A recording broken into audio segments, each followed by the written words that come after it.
So media, why media? How did you get involved in Well, it media? happened quite by accident. You worked during the 1990 coup, which is in the history of our republic an important day. One of the cameramen came in to studio control and said, hey, he can see out in the lobby. And he said, there's a man with a gun, with a gun, and everybody's on the floor. And interesting enough, I saw this guy out in the technical area, and I said, what's going on? And he said, it's a coup. We've taken over the country. You are somebody that have embraced technology in all its forms. Where do you see media in a technological world? Welcome to another episode of The Blueprint with Dr. Jelani Reid. I am your host, Dr. Jelani Reid, a medical doctor by profession, an activist by passion, and a lifelong student of life, change, transformation. On today's episode, we have an interesting guest, and he said that he's a nobody. But I believe at the end of this conversation, you realize that he's far, far, far more from a nobody. We have Mr. Richard Purcell, who once served as the general manager of a major media institution in Trinidad and Tobago. He also served as the vice president of the Caribbean Broadcasting Association. And now in his retirement days, he's a media consultant. We're going to find out a bit about him, his career, an interesting fact about him, of him working through the 1990 coup attempt, and his leadership style as an individual managing the affairs of these major institutions. And what does it mean for democracy and the constitution of our republic? So, listeners, viewers of The Blueprint, we have none other than Mr. Richard Purcell. Welcome. Thank you very much. So, Richard, welcome to the Blueprint, and from what I understand, this is your first podcast. It is. I'm excited. So media, why media? How did you get involved in Well, media? it happened quite by accident. Of course, I went to QRC, the Queen's Royal College. And but I didn't do my A's there. I did my A's in Polytechnic, sixth form secondary. Right. And while I was doing my examinations, I came home one day and my dad said, hey, Richard, TTT is advertising for trainee technical operators and you should apply. So I applied. They called me in for an interview. I did the interview and I thought I had failed miserably. But lo and behold, when I finished my last exam, which was geography, on the Friday, and I got home, my dad said, TTT called and said to come out to work on the Monday, which was the following Monday. And so I went to work, and my thing was, okay, it's just going to be a summer job, because I really wanted to be a lawyer, because I thought it was an easy thing to do. And I ended up staying in media all my life. So Never left.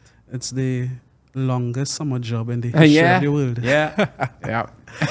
So Richard, before we get into the meat of why we're here today, we want to discuss and just to find out about who is this person, because in my discourse of having conversations with persons, you are held in high regard in the media industry.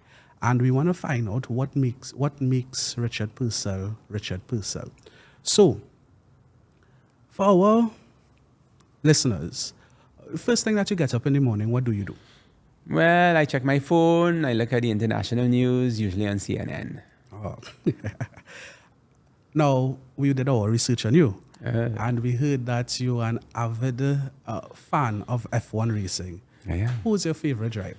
Lewis Hamilton, of course, because he is Grenadian. And, well, he's of Grenadian heritage. He was born in England, actually. Right. And I'm also of Grenadian heritage. My name, Purcell, is really Purcell, pronounced in Grenada. But of course, you Trinis have bastardized it, as you do a lot of things, Trinis. But I was born here. I tell people I was born in Trinidad, but I identify as a Grenadian. Oh. And my family is Grenadian. Okay. Well, one big happy family. It is. I know as well that you travel a lot. Yes, I do. And you probably have gone to all corners of the earth. Where was the most interesting place that you have gone to, and why? Sure. Well, I did advanced management at Cambridge University in the UK. Right. And when I went there, I was going to London, England for the first time. Right. You know, I've been to the US and so on before that. Mm-hmm. But when I went to Cambridge, I fell in love with it. I I love old architecture and so on. Right. And Clare College, which was my college at Cambridge, that was built in the 12th century, I believe. Wow. Yeah, so it was a very historic place, and I thoroughly enjoyed it. Okay, so the historical nature from QRC, then Clare College, and now. Yes. Okay, we see where it's going. And someone with a background in media, what is one film that you would have watched that either inspired you or changed some aspect about you? You're going to be very surprised about this, you know. But time is always a mystery to me, you know, and you know, it's like, so I've done a lot of studies about time and so on. So would you believe that my my most loved movie is Groundhog Day? You know, where there's a time loop, days looped over and over and over and over. Yes. Similarly, there's a new version. Well, there are many versions of that concept. There's one now with that's called can't remember the name, but it's with this Mission Impossible actor guy. Can't remember his name now, but where aliens invade the Earth, and he's looped in the same day over and over and over. Right. So, you know, that type of movie just, you know, fascinates me. Interesting. So, Richard, you would have passed through easily about your career in about a minute's time, but we're going to dive a bit deeper to try to understand. And there's something that was interesting that you said is that you worked during the 1990 coup, which is in the history of our republic an important day. Oh, yeah. Tell us about that. Very important period, actually, yeah. Well, I was at TDT. I was working shift then. Mm-hmm. So I was scheduled to work the evening shift, the afternoon shift, starting at 2 o'clock. And, you know, went to work as usual. And interestingly enough, that was a period they had Olympics at that time. And we had Olympic coverage on Channel 9. Right. My role on that day was what we call relief. So I was supposed to go in and just assist with the stacking of the ads. Right. We sold a lot of ads, you know. So we had to put them all on one reel. Right. It was real, you know, tapes and so on. Then, and when I got in, the guy in the morning, he didn't do much work. So I had all this work to do, and it was like, yeah, I'm never gonna finish it. But you know what? I didn't have to, because I didn't have to finish it because Abu Bakr and his guys, you know, came in, and but interestingly enough, I did not face the full brunt of the attack, unlike a lot of my co-workers, because as it happened, everywhere I go, I identify a safe room, somewhere I can go if anything happens, and just hold out there until it ends. Right. So I had a room identified at TDT actually. Right. So when I was actually called to studio control by the director to assist with the Chiron, that is the CG machine then. Right. And for Hazel Ward's program. And while there, one of the cameramen came in to studio control and said, hey, he can see out in the lobby. And he said, there's a man with a gun, and everybody's on the floor. And the director didn't take him seriously. So he sent him back out to the studio because we wanted to start the production. Yes. And then he came back in again and he said, I'm telling you all, there's a guy. And I immediately got up and went to my safe room. So when Abu Bakr and his guys attacked and had everybody on the floor with guns to their head and so on, threatening them, to make sure, that they... I didn't face that. I was in this room. There was another guy there with me. He's passed now, Curtis Wilson. And we had taken off the lights, closed the door. The door couldn't lock. Right. And they had shelving, so we were hiding, Yes. among the shelving and so on. And we just started to hear gunfire and so on, and we were wondering what's going on, Seems like it's more than just one man with a gun. Mm-hmm. So we stayed there, throughout the first part of the attack. And then when it died down, I went out. And interesting enough, I saw this guy out in the technical area. And I said, what's going on? And he's like, he looked at me. I thought he was a policeman. He was in plain clothes and looked quite normal. And he said, it's a coup. We've taken over the country. I'm like, what? And then he just went in the studio and left me there. So I'm like, let me get out of here. Yeah.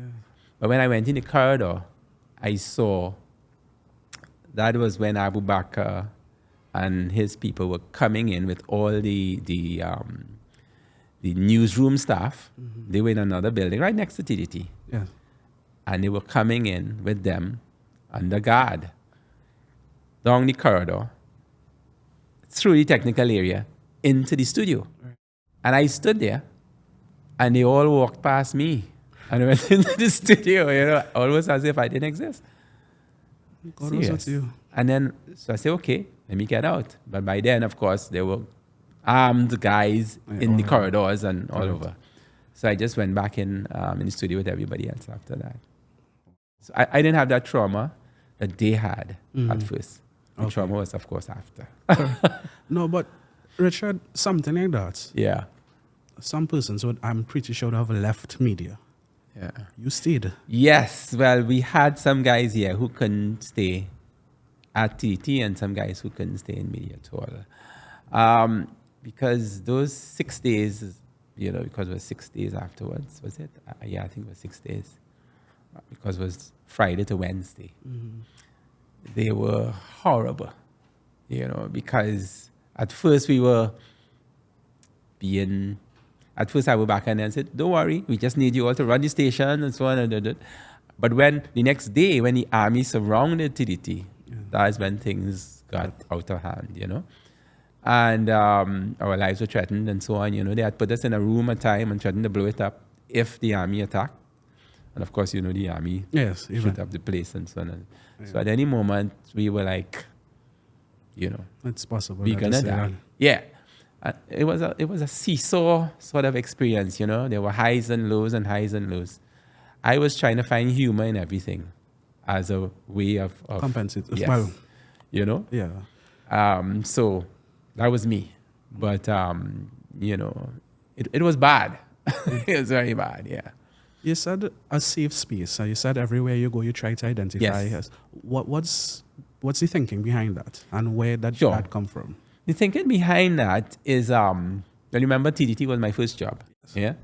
So when I went to TDT, my thing was, what if some disgruntled person comes in with a gun and wants to go on air to say his piece or whatever. I was thinking one person come in and wanna, Yes. And so I said, if that happened, I need somewhere to go until that's done, and then I would emerge. Yeah.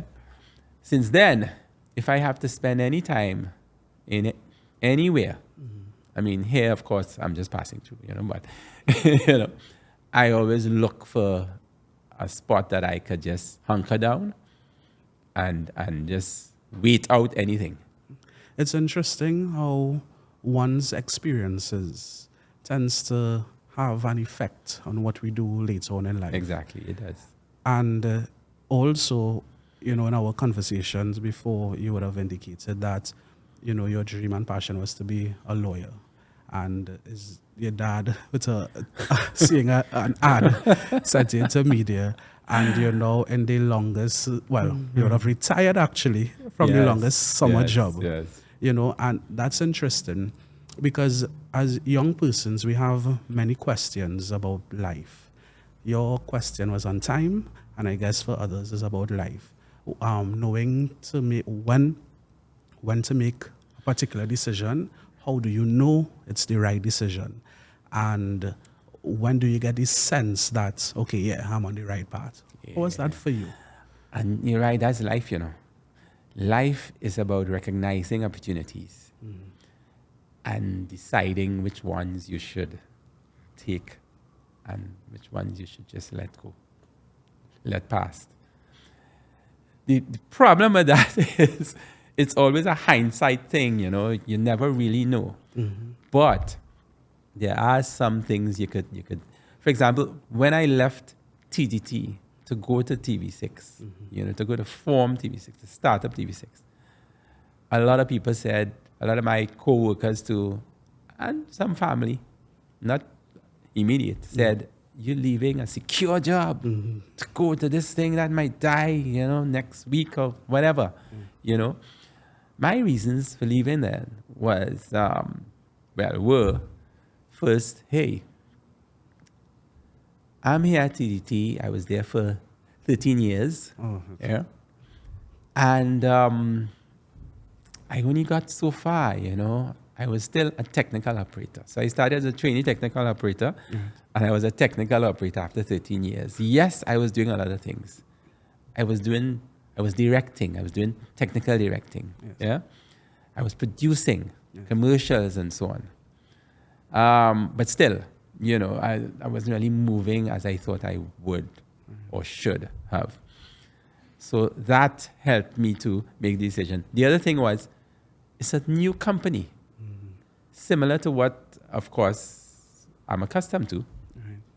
Identical, actually. But you know what? I am going to be in the top 5 first employees of that organization, you know? Yes. So, you know, I am then going to be whatever growth and so on. Yes. I'm going to be at the top of that, you know? And that made my decision easy. Also, you got your excitement and drive from newness. Yes. So, well, of course. Yes. It reminds me, I was reading the book on Amazon, the founder of Amazon, the biggest. I will send you the name of the book. And he spoke about the first time, the introduction time of Amazon, the concept, and when they were trying to get staff to come on board. Yeah. And the pitch that the founder would have pushed to one of the guys was that, listen, you're in this major company for how many, I think 20 years. Come and try something new. And it's from that, well, we see where Amazon is today. It started off in a garage, you know, and now it's something that's interesting. Now, media, we are living in a time where media plays a big role in information. It plays a role in how it helps us to make decisions. Yeah. And especially where in a 5-year cycle where people have to make important decisions, media plays a role in that as well. Media is accused of so many things, either choosing a side. Favorite whipping horse. Yeah. And I guess the new thing is misinformation. Yes. How do we deal with that? And is misinformation truly a problem? Yes, it is. It is. Misinformation and disinformation. It is. And the thing is, with the technology now, it's so easy, you know, for anybody to just come up with something and put it out there. Correct. It used to be much more difficult in the past, but now it's very easy. And now it's also easy for it to look credible. Yes. You know, especially with AI now, you know, where you could get a voice to sound like somebody else, and you could get somebody to look like somebody, you know. So it's a very interesting world in which we now live.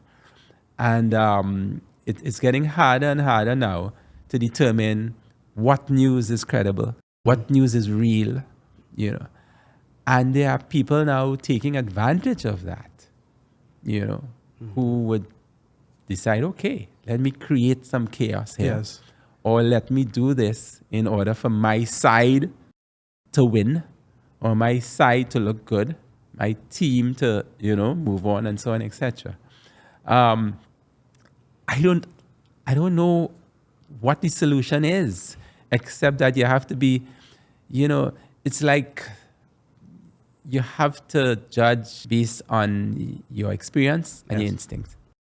If you read enough, you know, you would be able to determine 90% of the time what's real and what's not. If it doesn't sound real, you know, then chances are it isn't.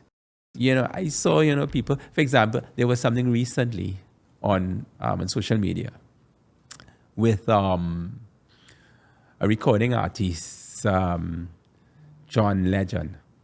Yeah? Yes.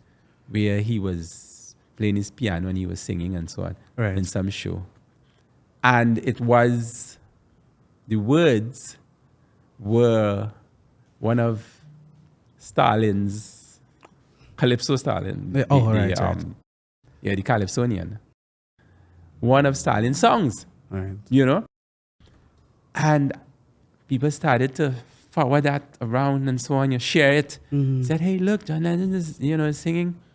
And then on a chat that I am on with people who should know better, they started to talk about, yeah, but, you know, he's stealing, you know. I wonder if he paid for this and so on. And it was so obvious that, because if you looked at his lips, you could have seen it was not moving in sync with what he was, with what was coming out, with the audio. It was totally out of sync. He was saying other things, really. And you were hearing Stalin's words, sung by somebody else, but, you know, his words. And I couldn't believe it, you know, that so many people were duped by this. Yeah, just get it and you run with it. Yeah, so you have to question everything now. I think that's the key. You have to question everything and just take it and run with it. Yes. You know? You know, growing up with my aunt, every day I had to purchase the papers, right? Express was my papers at the time. It should be. And every Sunday I was required to read the editorial page, right? From, you know, whosoever, and report to my aunt what I would have read. This is not the generation of papers. But there's something, though, that I would like to get from you, which is, when we go to the papers or from a media outlet, we go for information.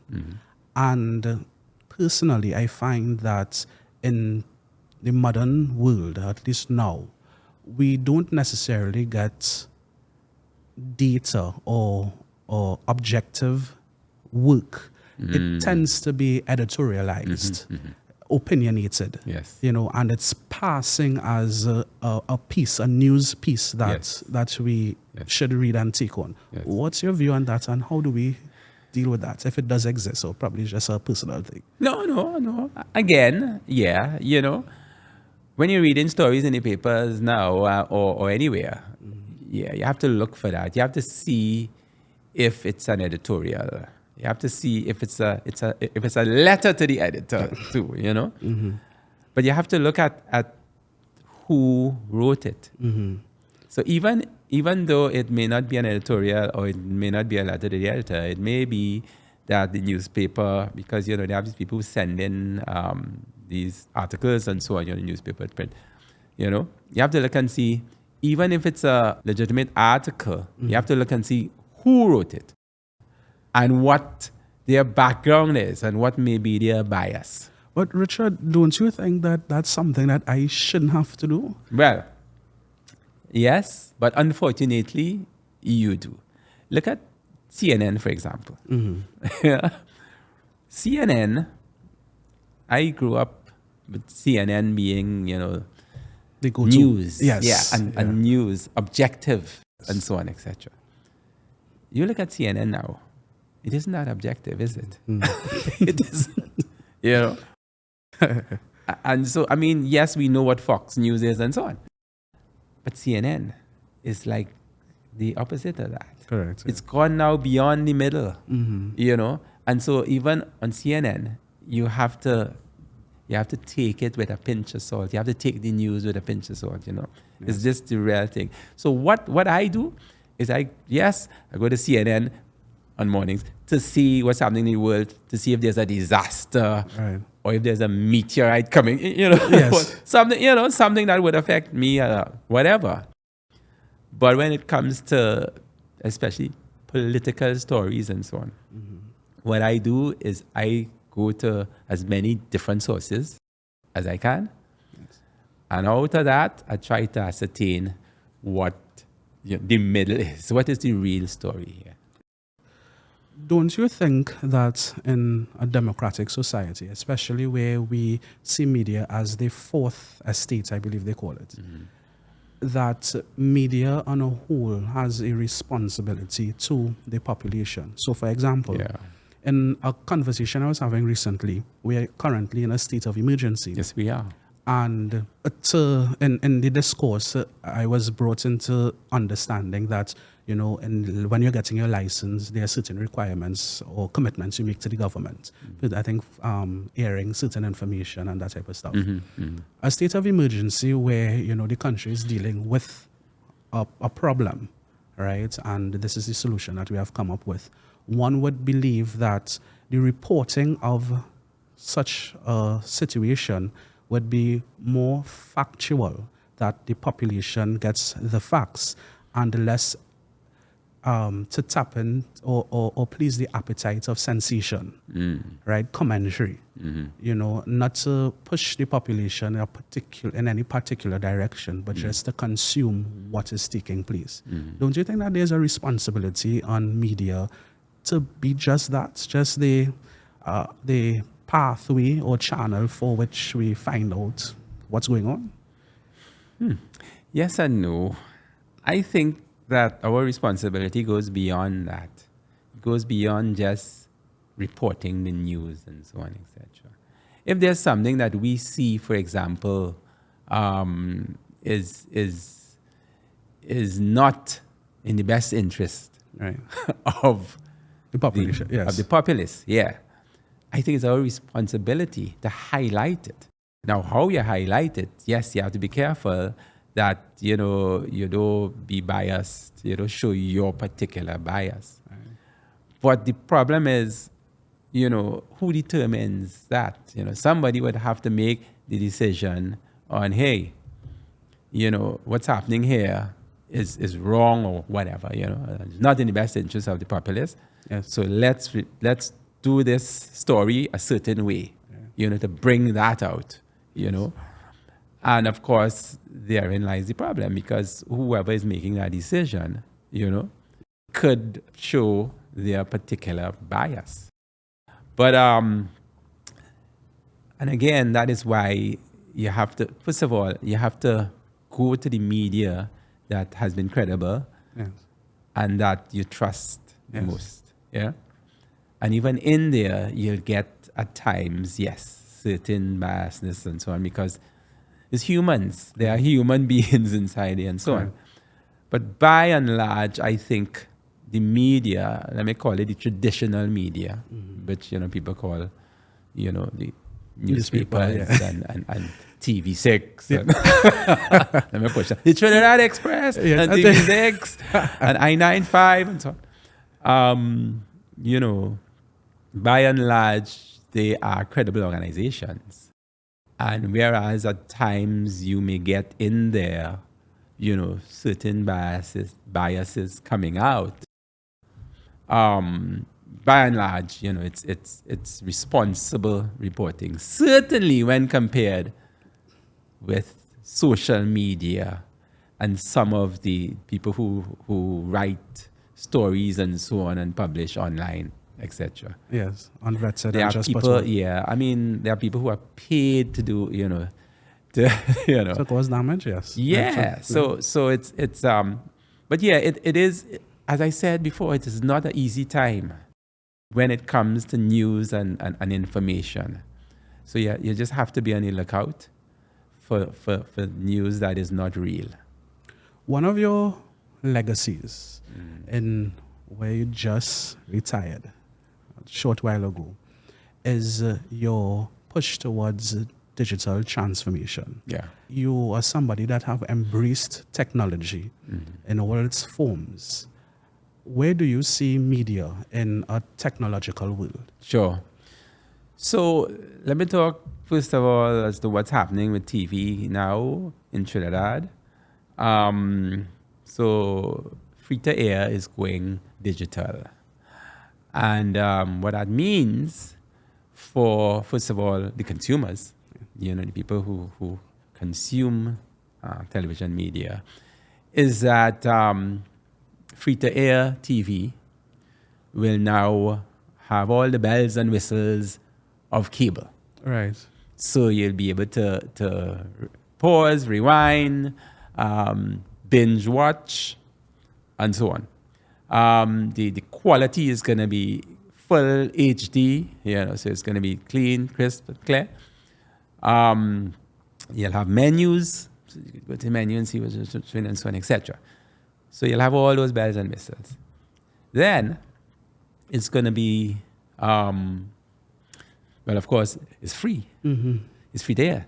So you're having all the bells and whistles of cable, but it's going to be free. Right. Yeah.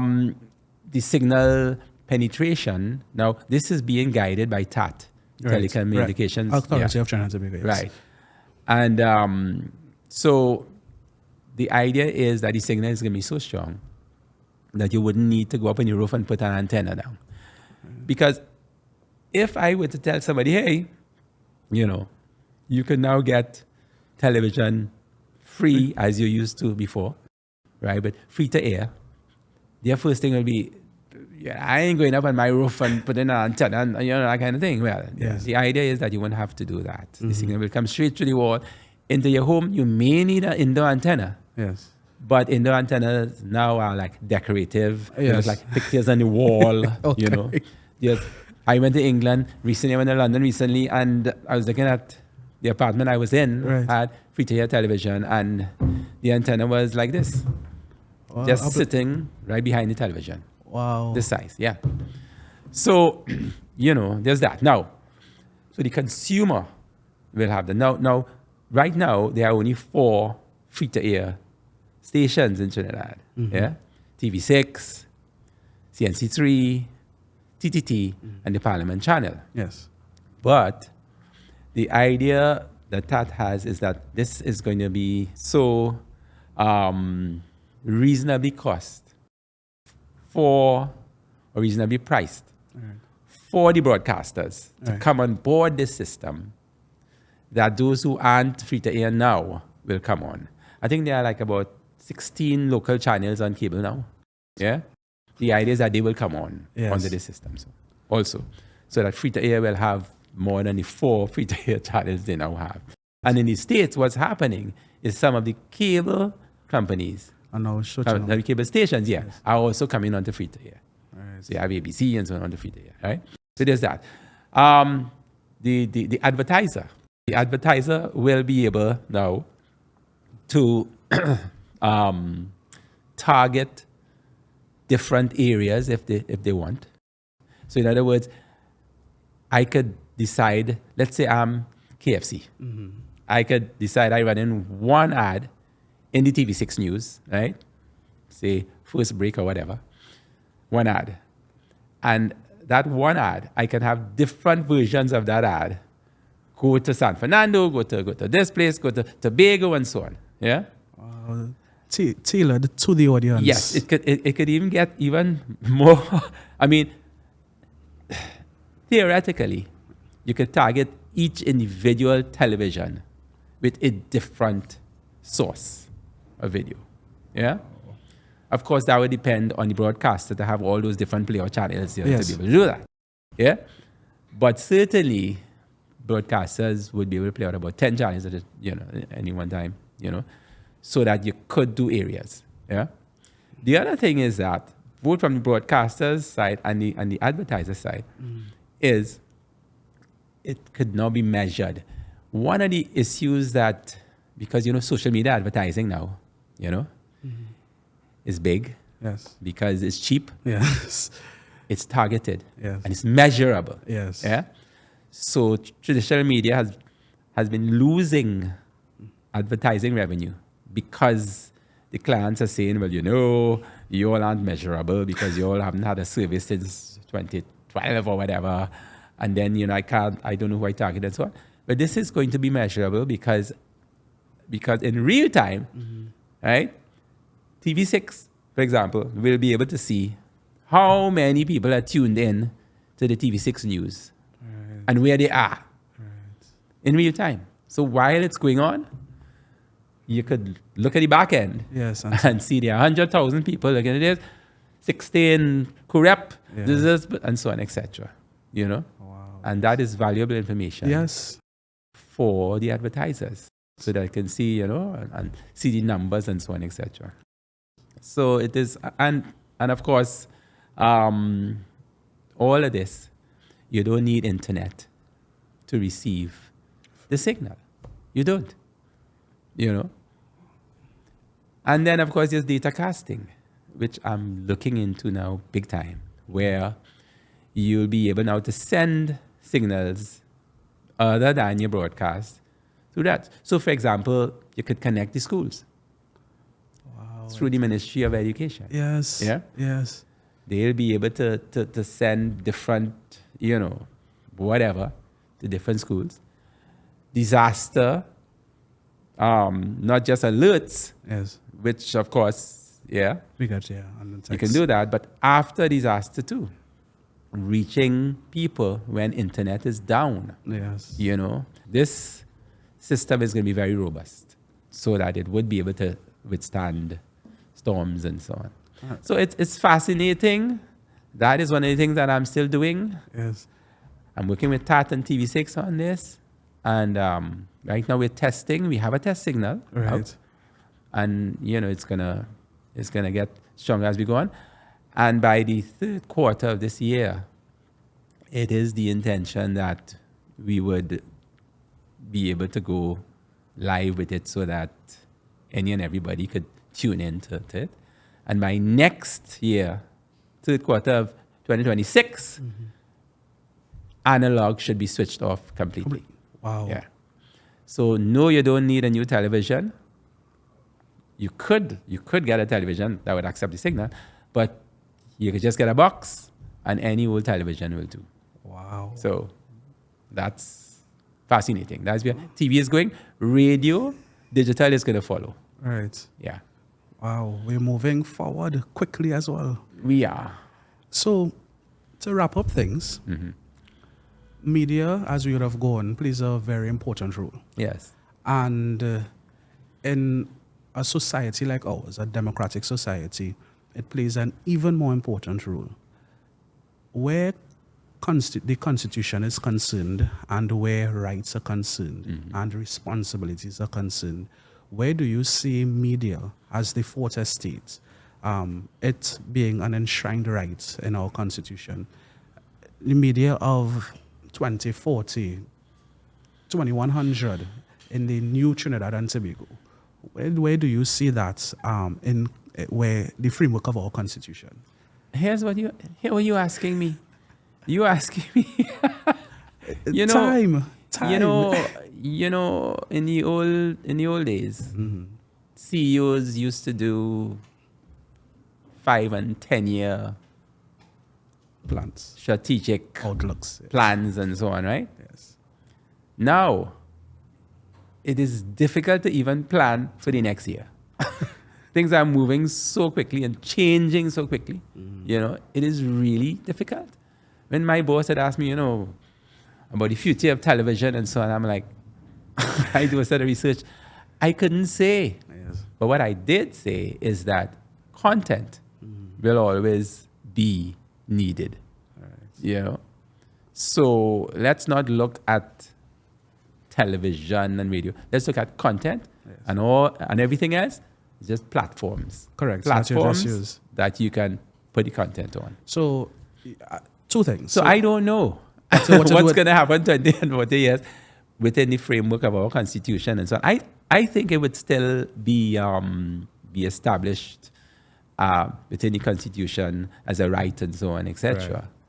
Right. But hey, look what's happening abroad. Mm-hmm. So I really don't know. Okay. Yeah. Now, my final question to you, Richard, is you would have seen so much in your time. You would have pivoted many times in your life, and you would have held senior positions of influence. What is your defining factor where leadership is concerned? What's your strategy? What's your style? Sure. My thing is to always be fair, always come across as being fair. Now, management really is about people. That is the bottom line. Yes. You know, it's about people. And if you're seen as a fair person, a fair manager, you know, your employees would respect you for that, you know, because they would know that even if you have to take a hard decision or make a hard decision for something that they did, you know, at least it's a fair one. Yes. But this could only happen over a period of time. Yes. You know, I now come in the organization and so on, etc. And, you know, nobody gonna say, well, yeah, he's fair, you know, this kind of thing. But I always tell managers that, and young people, you know, that as a manager or supervisor, always try to be fair, treat your employees, you know, fairly. Yes. And, you know, you should be all right. And of course, everybody needs a leader. Yes. They cry out for leadership.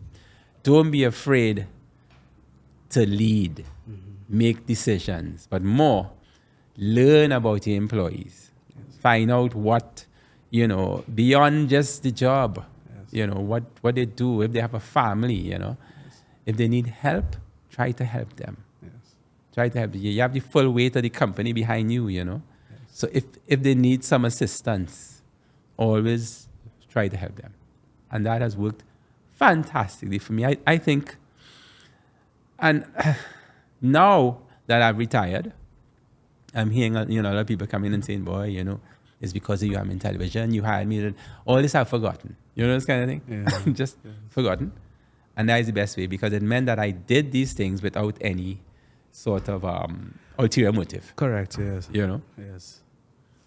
So, viewers of The Blueprint, you would have heard the conversation with Richard Purcell of Grenadian heritage, but still holds his birth paper and passport here in Trinidad. And we would have learned about the history of Trinidad and Tobago from the point of view of someone who lived it. And we would have dived through the years in terms of his career path. And what was most interesting is that the moments of pivoting from wanting to be a lawyer and now into media, and even in media, from traditional media to now including digital transformation. And these are lessons as individuals that we can learn, that there's no clear cut, there's no written instructions as to how you live your life. However, when it is that you do make your determination, you continue propelling forward. So thank you very much for the opportunity, for listening. And thank you very much, Richard, for being here with us. Thank you for having me. Yes, on your first podcast. Yes. And continue to listen to us until we meet again on the next one. Stay focused, stay tuned, and remember, build your blueprint for tomorrow. Thank you. I am your host, Dr. Jelani Reid.